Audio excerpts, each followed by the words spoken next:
భార్య అనేది ఎక్కువ పువ్వులే కోరుకుంటుంది.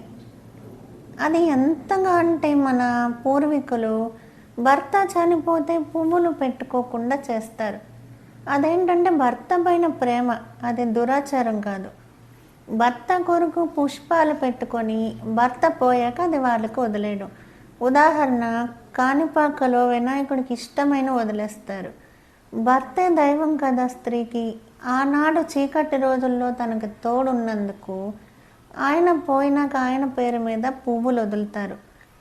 ఇది ఎంతైతే ఆడవాళ్ళు ఇష్టపడతారో అంత భర్త కోసం వదిలేస్తారు.